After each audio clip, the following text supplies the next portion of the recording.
In this screencast, we detail the file upload format. We accept Excel CSV file format. The column name's order is not necessary, but the actual column name descriptions are important. A mandatory field that we require is client customer reference. It's your unique customer reference, the reference you use to identify your customer. This can be an account number, an ID number, but a unique identifier. We then have another column called Person MSISDN. This is your customer's cell number. We use this to notify your customer via SMS prior to a debit.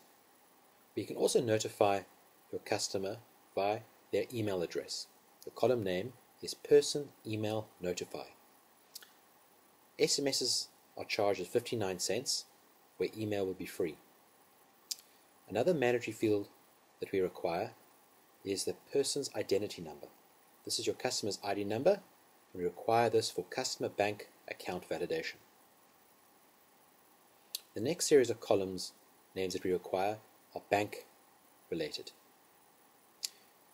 First is your client's bank account branch code. We then have the bank account number, the bank account type, where we have 1 is for the check account and 2 for savings. And finally, we have the bank account holder, your customer's bank account name. The next series of columns are quite important because this details the actual debit information. Here we have the debit installment amount. It's the monthly debit amount to be deducted from the customer's account. In later screencasts or further on, you'll see scenarios of these column names. This is your monthly debit amount that gets debited. The next is the debit installment start date, the date at which the first payment must be deducted. The next column name is debit installment month day. These are actual debit days. So we either debit the person on the 1st for 1, the 7th for 7th, 15th, 25th, or 31st, which is for the last day of the month.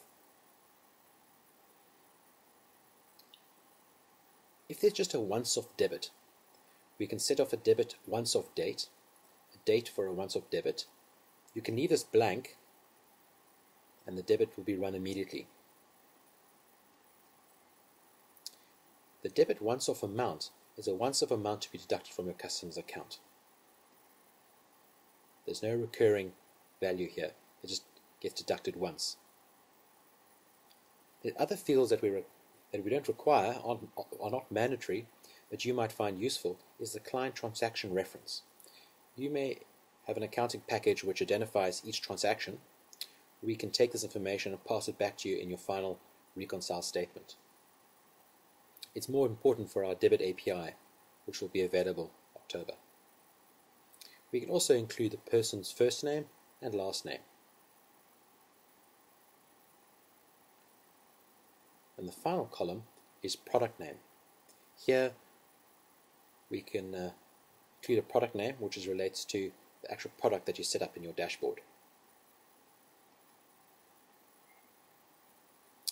In this scenario, we're going to detail an example of a customer who needs to be debited £200 per month.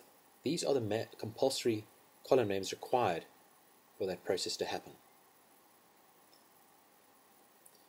Client's customer reference details, his ID number, his bank account information, the debit installment amount, the debit installment start date, and what actual day it's going to happen on the 1st, the 7th, the 15th, the 25th, or end of the month. These are optional columns where we can use the person's cell number where we'll notify them, or by email, and you can include the person's first name and last name in our database for storage.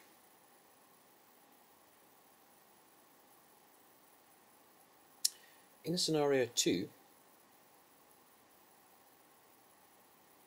a customer to be debited Rand 200 per month and an initial 90 Rand registration fee. In the compulsory column names, you will see two more column types, and that is debit a once-off date and debit installment or once-off amount. Again, these are optional, not mandatory.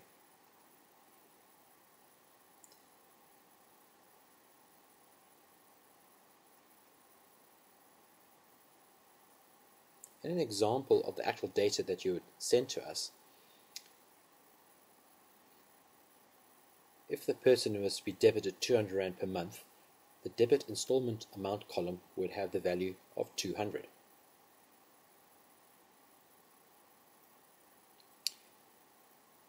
In the debit installment start date column, there would be the actual date of when the debit must commence. And in this case, it's going to be the 1st of October 2008. The debit installment month day column details what day in the month this customer will be debited. And in this case, it will be the 15th of the month. So 200 Rand will be deducted on the 15th.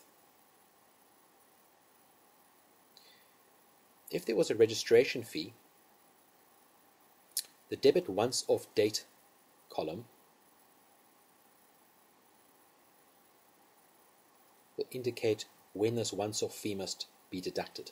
In this case, it's the same date. And also the debit once-off amount indicates the 90 Rand registration fee. This information details what we require for a debit run.